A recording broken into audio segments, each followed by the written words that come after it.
एकलव्य निस्संदेह महाभारत के सबसे रोचक पात्रों में से एक है, किंतु दुखद ये है कि उस जैसा योद्धा महाभारत तक जीवित ही नहीं बचा।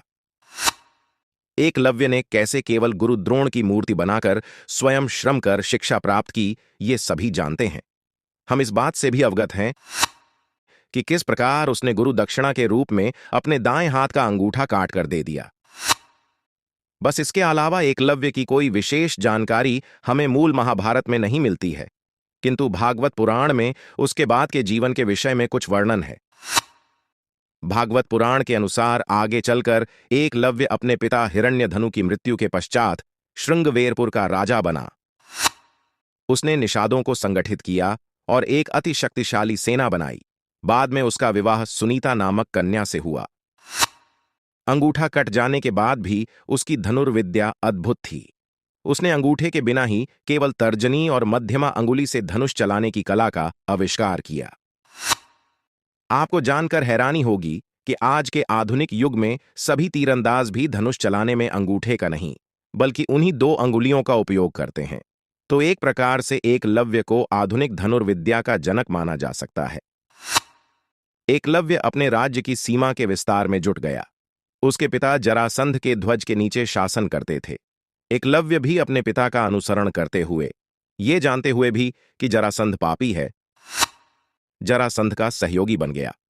जरासंध ने श्रीकृष्ण की अनुपस्थिति में जो मथुरा पर 17 बार आक्रमण किया, एकलव्य उन सब में उसके साथ था। अपनी अद्भुत धनुर्विद्या से उसने मथुरा की सेना का बहुत अहित किया। जब जरासंध ने मथुरा पर 18वीं और अंतिम बार आक्रमण किया, तब भी एकलव्य उसके साथ था। उस युद्ध में जब श्री कृष्ण ने उसे केवल 2 अंगुलियों से अद्भुत निपुणता से बाण चलाते देखा, तो वो हैरान रह गए। वे समझ गए कि आगे चलकर एकलव्य धर्म स्थापना के मार्ग में अवरोध बन सकता है। इसीलिए उन्होंने उसके वध का निश्चय किया। उन्होंने एकलव्य को युद्ध के लिए ललकारा और एक भारी शिला से उस पर प्रहार किया। उस प्रहार से वहीं युद्ध क्षेत्र में ही एकलव्य वीर गति को प्राप्त हो गया। एकलव्य के मरने के बाद उसका पुत्र केतुमान निषादों का राजा बना और उसने युधिष्ठिर के बजाय दुर्योधन को अपनी सेवाएं देना उचित समझा।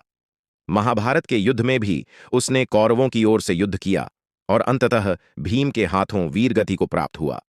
महाभारत के कुछ संस्करणों में ऐसा कहा गया है कि एकलव्य युधिष्ठिर के राजसूय यज्ञ में भी आया था, किंतु मूल व्यास महाभारत में ऐसा कोई वर्णन नहीं है।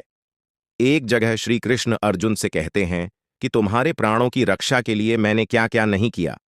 घटोत्कच के हाथों कर्ण की शक्ति व्यर्थ की, कर्ण का निःशस्त्र वध करवाया और तो और स्वयं एकलव्य का वध भी कर दिया। आशा है आपको ये जानकारी पसंद आई होगी। जय श्री कृष्ण।